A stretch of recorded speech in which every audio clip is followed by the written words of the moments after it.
Right, small update. As you can see, I'm busy with the fairing. If you can notice, I've put some pool coat or a flow coat on all the finished areas that I glassed after I cleaned it with acetone. And then the way I'm approaching this canal to make it nice and flat and to get the desired shape, I actually put the flow coat on thick.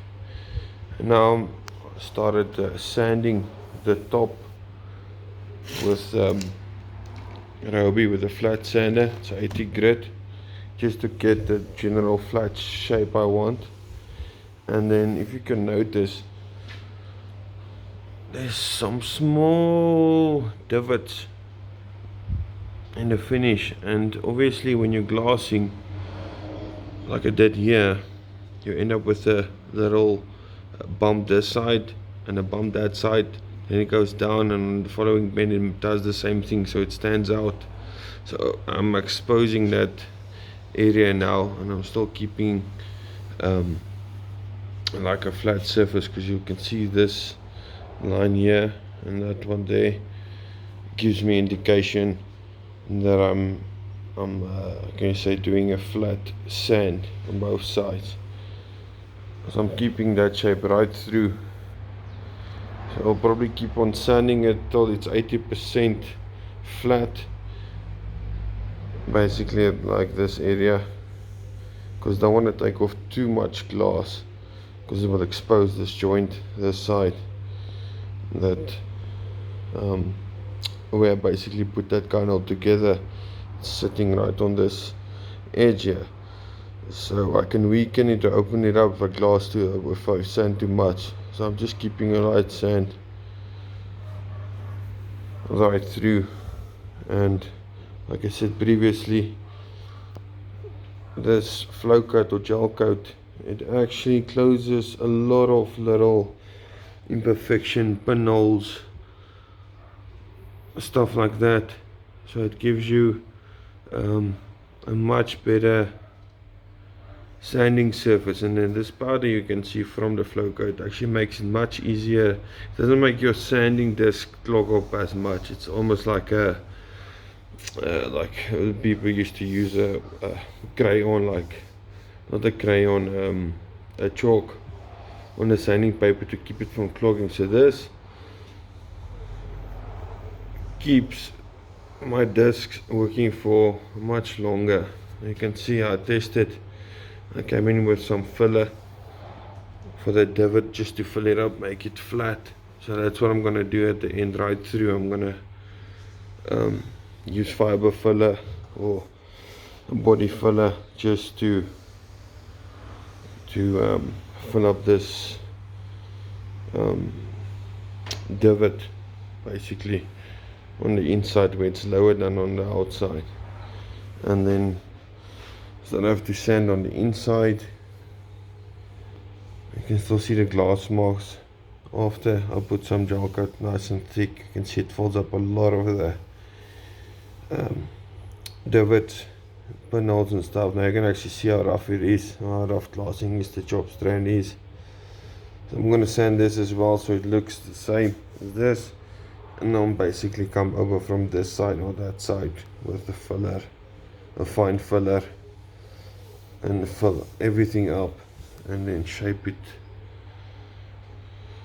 accordingly.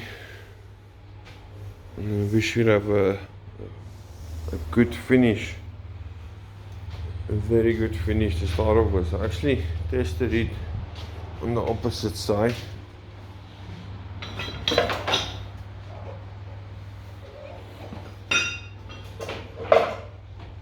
You can see, don't mind the blue. I actually tested gel coat, put some blue pigment in, and I tried spraying it, but it doesn't like spraying.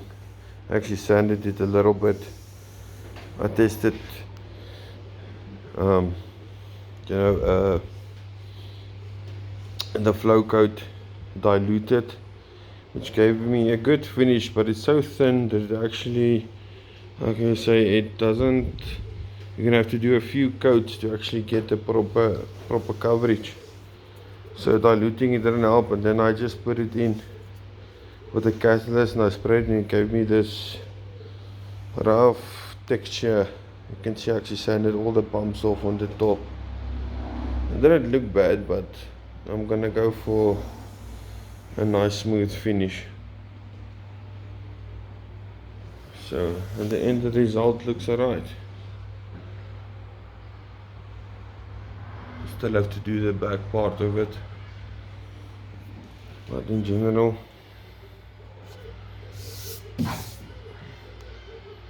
it came out looking good. I just flat it more, shape it, same with its inside. Actually, where all the overlapping was done with the glass, I actually came in with my little grinder and one of these discs. It's not a flapper disc, it's the one with what do they call it? Aluminum oxide woven flap, non-woven flat disc.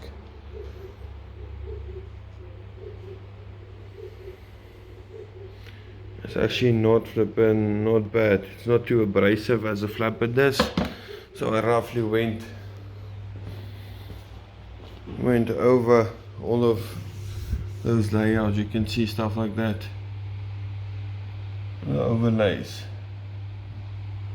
I roughly went down on them and basically flattened them out. All the overlays. See on this side as well. That's why I did, so you don't see the glass there. There's some low spots, but I'll probably fill up with some fine filler, but it doesn't look bad in general. It's going to give me a smooth finish. So basically that's why I use the flow coat. I guess you can use a gel coat without the wax additive to do the same. Put it on thick and it will give you already 30% finish.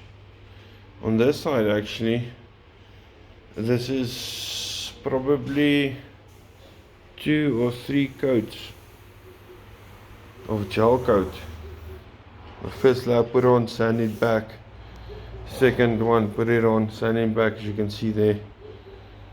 I think it's 2, and I put it on thick just to basically see if I can fill those divots, but some of them are a little bit deep.